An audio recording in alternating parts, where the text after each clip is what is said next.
कैसे हैं आप लोग। स्वागत है आपका शेयर बाजार ज्ञान की एक और वीडियो में। दोस्तों, जैसा हमने अपनी पिछली वीडियो में आपसे प्रॉमिस किया था कि इस वीकेंड पे हम एक निफ्टी पे राउंड अप करेंगे और निफ्टी के ऊपर एक वीडियो बनाएंगे, उसके करंट लेवल्स क्या हैं। और जो लोगों के बीच में बहुत सारे सवाल हैं इस समय, लोग करेक्शन का बहुत इंतज़ार कर रहे हैं, क्रैश का इंतज़ार कर रहे हैं कि क्रैश ना हो जाए मार्केट, अभी भी कोविड गया नहीं है, क्या लेवल्स आने वाले समय में आएंगे। तो दोस्तों, उन सब चीज़ों के ऊपर में आज हम बात करेंगे। तो वीडियो को आप एंड तक देखिएगा, काफ़ी नॉलेज और इन्फॉर्मेशन आपको प्राप्त होगी। अगर आप चैनल पर नए हैं तो चैनल को सब्सक्राइब कर लीजिए। तो दोस्तों, इस वीडियो में हम जो डिस्कस करेंगे, पहली बात तो आपको मैं ये समझाऊंगा कि मार्केट में चल क्या रहा है। उसके बाद में जो बड़े बड़े सवाल हैं कि करेक्शन कब आएगी, क्रैश कब होगा। निफ्टी की पीई 37 पे जा चुकी है, पीई रेशो जिसको आप बोलते हैं, वो 37 पे जा चुकी है। 28 पे तो क्रैश हो जाती है, तो इस बार 37 चली गई तो मार्केट क्रैश क्यों नहीं हो रही। और लास्टली लोगों का ये भी सवाल है कि हम करें क्या, कैसे एंट्री करें, क्योंकि बहुत लोगों ने तो इसके अंदर में रैली मिस कर दी है, जो कि हर बार का ही है। ऐसा नहीं होता कभी कि हर कोई रैली को कैश इन कर सके। तो इन सब चीज़ों पे हम डिस्कस करेंगे। तो शुरू करते हैं। आपको मैं पहले निफ्टी के चार्ट्स पे ले जाता हूँ, डेली चार्ट्स के ऊपर में। दोस्तों, ये निफ्टी का डेली चार्ट है और जितना इसको पीछे ले जाना चाहते हैं हम उतना ले जा सकते हैं। ज़्यादा पीछे नहीं लेके जाएंगे, इसको इस साल तक ही सीमित रखते हैं। तो दोस्तों, आज निफ्टी जो है, आज सैटरडे, आज तो मार्केट्स बंद है। यस्टरडे निफ्टी ने क्लोजिंग दिया 13,760 पे, जो कि आप मेरा माउस का पॉइंटर देखेंगे तो ये लेवल है। यहाँ पे निफ्टी इस टाइम प्लेस्ड है। अब लोगों को क्या है कि वो सोच रहे हैं कि यहाँ से मार्केट इतना ऊपर जा चुका है, बात भी बिल्कुल ठीक है, ऊपर तो गया है लेकिन एक बहुत स्पीड से ऊपर गया है।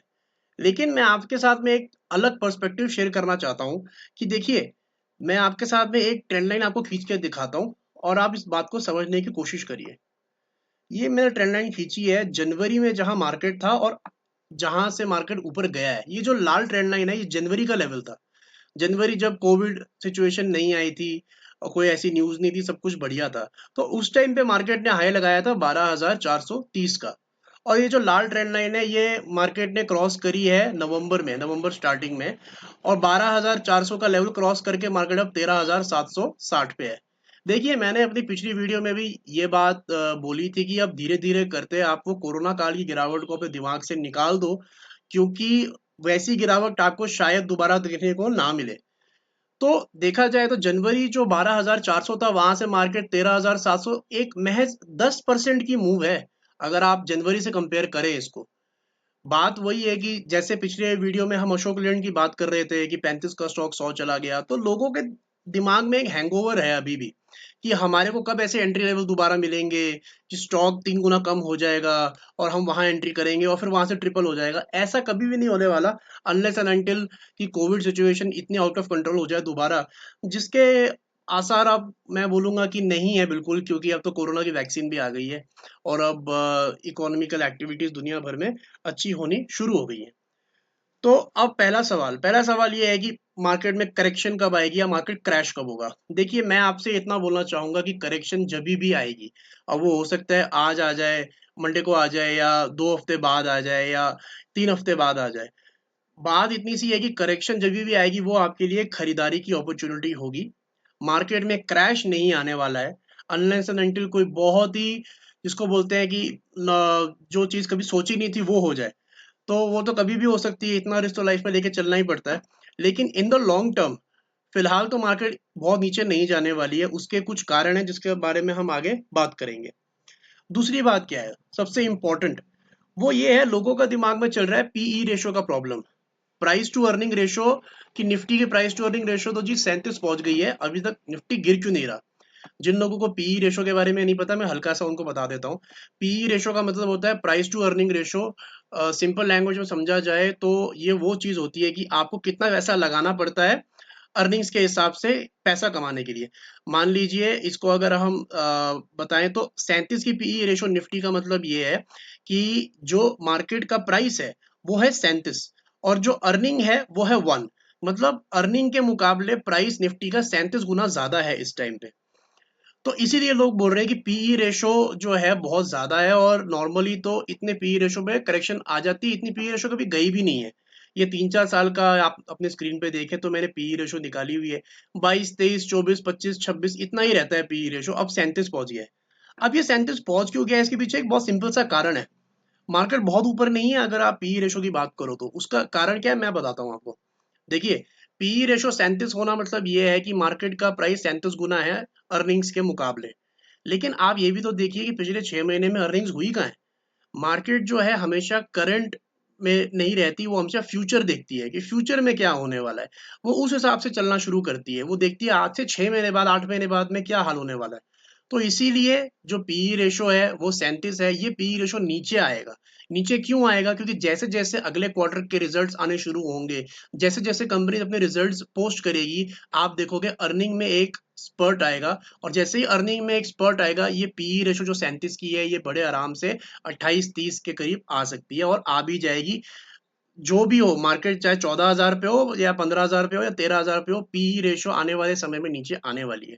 तो मैं आप लोगों को इतना बताऊंगा कि पीई रेशो को लेके ज्यादा घबराए मत।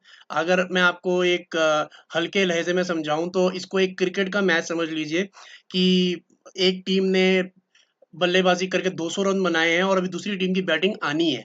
तो जो क्राउड बैठा है ना क्रिकेट के स्टेडियम में, वो उठ के नहीं जा रहा, क्योंकि वो जानता है कि दूसरी पारी अभी होनी है। तो ऐसा नहीं है कि जिसने 200 रन बना दिए वो जीत गया। उसी तरीके से पीई रेशो 37 चली गई, इसका मतलब ये नहीं है कि आपका क्रैश आना ऑलमोस्ट तय है। बात इतनी सी है कि अर्निंग्स आनी बाकी है, सेकंड इनिंग अभी बाकी है, तो आप उसकी चिंता ज्यादा ना करें। ये हो गई पीई रेशो की बात। अब मैं आपको तीसरी बात बताता हूं कि आपको करना क्या चाहिए। देखिए, मैं आपसे इतनी बात बताऊंगा कि आपको इस टाइम पे हल्का रहना है, पोजीशन बहुत ज्यादा नहीं रखनी है, क्योंकि एक छोटी करेक्शन आनी लाजमी है। क्योंकि अगर आप इन चार्ट्स को देखें, जो डेली चार्ट्स मैंने आपके सामने खोले हैं, और एक निरंतर बढ़ता गया है मार्केट, तो यहाँ पे आने वाले 15-20 दिन में एक छोटी मोटी करेक्शन तो आएगी। लेवल्स की जहां तक बात है, मैं आपको लेवल्स भी आपके सामने रख देता हूँ कि क्या लेवल्स आपको देखने हैं। देखिए, ये मैंने निफ्टी का ऑप्शन चेन आपके सामने खोला हुआ है। ये राइट साइड में है पुट्स और ये लेफ्ट साइड में है आपके कॉल्स। अब मैं इसके अंदर में जिन लोगों को ओपन इंटरेस्ट के बारे में ज्यादा नहीं पता है, मैं उनको ज्यादा कंफ्यूज नहीं करना चाहूंगा, सिंपल रखते हैं इसको। मैं आपको इतना बताऊं कि 14,000 के कॉल पे इस टाइम 21 लाख शेयर का ओपन इंटरेस्ट है, जो कि बहुत मुश्किल होगा निफ्टी के लिए पार करना। उसी तरीके से 13,500 के पुट्स के ऊपर में 33 लाख शेयरों का ओपन इंटरेस्ट बना हुआ है। सबसे ज्यादा ओपन इंटरेस्ट इन्हीं दो लेवल्स पे, 13,500, 14,000। ये जो ऑप्शन चेन है मैं देख रहा हूँ इस दिसंबर एक्सपायरी के एंड का, मंथली एक्सपायरी का, वीकली नहीं देख रहा हूँ, मैं मंथली एक्सपायरी का देख रहा हूँ।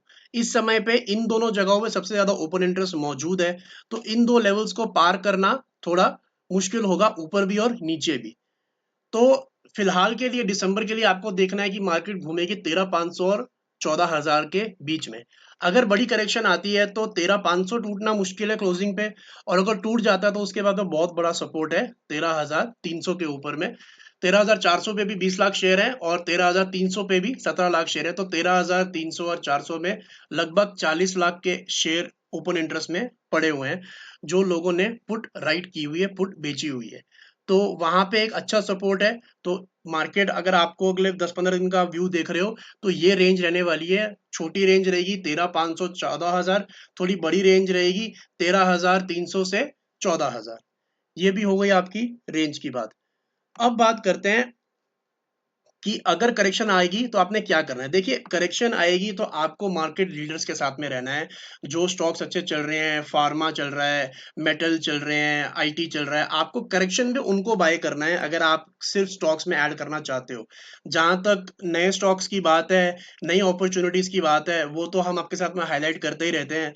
अगर मैं आपसे ऑनेस्टली एक बात शेयर करूं कि अगर मैंने ये चैनल जब निफ्टी 12,000 पे था तब खोला होता, तब मैं आपके सामने इतने स्टॉक्स हाईलाइट कर सकता था कि आपको पता ही नहीं चलता कि किस में इन्वेस्ट करें और किसको छोड़ दें, क्योंकि ऑप्शन इतने सारे थे। अभी जब से हमने ये चैनल ओपन किया है, बहुत ढूंढ ढूंढ के स्टॉक्स लाने पड़ रहे हैं, और जो भी अभी तक आपके सामने स्टॉक्स हाईलाइट किए हैं, चाहे वो अशोक लेलैंड हो या एनबीसीसी हो या बैंक ऑफ बड़ौदा हो और कर्नाटका बैंक हो, वो रिलेटिवली अच्छा परफॉर्म कर रहे हैं। तो इसीलिए इस टाइम पे बहुत चूजी होना ज़रूरी है आपको। हम जो यूट्यूब चैनल चला रहे हैं हम खुद ही बहुत ज़्यादा इस टाइम कॉशियस हैं स्टॉक्स को लेके, और रोज़ 4-5 स्टॉक स्क्रीन पे आते हैं लेकिन वो हम हाईलाइट नहीं करते क्योंकि उसमें कंफर्मेशन नहीं है। इस टाइम पे बहुत रस्साकशी वाला एक माहौल बना हुआ है। तो मेरा आपसे यही अ, समझाने की कोशिश है और रिक्वेस्ट है कि आप पेशेंस रखें, मार्केट में एंट्री करने की जल्दबाजी ना करें। आपको मौके मिलेंगे, गिरावट पे मिलेंगे, गिरावट का इंतजार करें और ये मत सोचे कि बहुत मार्केट गिरने वाली है। हल्की फुल्की अगर मार्केट गिरेगी तो वहां पे आप धीरे धीरे धीरे अपने मनी जो है वो एलोकेट कर सकते हैं। अगले आने वाले एक साल तक अगले आने वाले एक साल तक मेरे को नहीं लगता है कि मार्केट 11,500 11,800 के नीचे जाने वाली है, अगर बहुत बड़ी करेक्शन आई तो भी। तो आप ये लेवल्स ध्यान रखिए। 10,000, 10,500, 11,000, 8,000 तो भूल ही जाइए, वो तो बहुत दूर की बातें हो गई। तो दोस्तों, आप लोग पेशेंस रखिए, जहां पे आपको मौका मिले आप वहां पे अपनी पोजीशन हल्की रखिए, क्योंकि आने वाले टाइम में एक करेक्शन तो ड्यू है। अब वो कब आएगी, कैसे आएगी, देखिए करेक्शन के भी मैं आपको दो तरीके बता दूं कैसी करेक्शन आने वाली है। करेक्शन आएगी या तो ओवरनाइट, कि आप रात को सोएंगे 13,600 पे निफ्टी को देख के सुबह देखेंगे तो एसजीएक्स निफ्टी पहले ही 400 पॉइंट गिरा होगा। एक तो वो है तरीका। दूसरा तरीका ये है कि कोई बहुत अच्छी खबर आई लेकिन वो ऑलरेडी फैक्टर्ड इन है मार्केट्स में, तो हो सकता है मार्केट 200-250 पॉइंट के गैप अप से खुल जाए और फिर वहां से करेक्शन आए, इंट्राडे में करेक्शन आए। तो दोनों ही केसेस में आप जो मर्जी कर लो, आप जितना मर्जी किताबें पढ़ लो, आप जिस मर्जी को फॉलो कर लो, आप मार्केट की करेक्शन को टाइम नहीं कर सकते, प्रिडिक्ट नहीं कर सकते। वो जब आएगी सबके साथ आएगी। जरूरी ये है कि मार्केट्स के अंदर में आप पोजीशन हल्की रखें, और इन मार्केट्स जो हैं बहुत लंबे समय के लिए अब एक बुल रन में जा चुकी हैं। अगर कुछ भी बहुत आउट ऑफ द कॉन्टेक्स्ट नहीं हुआ तो आप आने वाले टाइम में निफ्टी के अंदर बहुत बड़े बड़े लेवल्स देखेंगे। आप ये बात ध्यान में रखिए कि जनवरी के बाद निफ्टी सिर्फ 10% चला है इस साल के अंदर में। आप कंपेयर अगर करेंगे 8,000 से 13,700 तो बहुत लगती है, लेकिन चार्ट पे अगर आप देखेंगे तो इतनी बड़ी कोई मूव नहीं है अगर जनवरी से देखा जाए तो। तो दोस्तों, ये थी हमारी आज की वीडियो। आप लोगों के साथ में मेरा एंड में वर्ड्स यही होंगे कि आप लोग पेशेंस रखें हल्का सा। ये पीई रेशो और क्रैश की बातें दिमाग से निकालें, और सबसे पहले तो वो कोरोना काल की गिरावट को दिमाग से निकालें। पॉजिटिव सोचेंगे तो पॉजिटिव स्टॉक्स भी आपके सामने आएंगे, और फ्यूचर में हम तो अपने साथ में हाईलाइट किए हुए स्टॉक्स आपको दिखाते ही रहते हैं।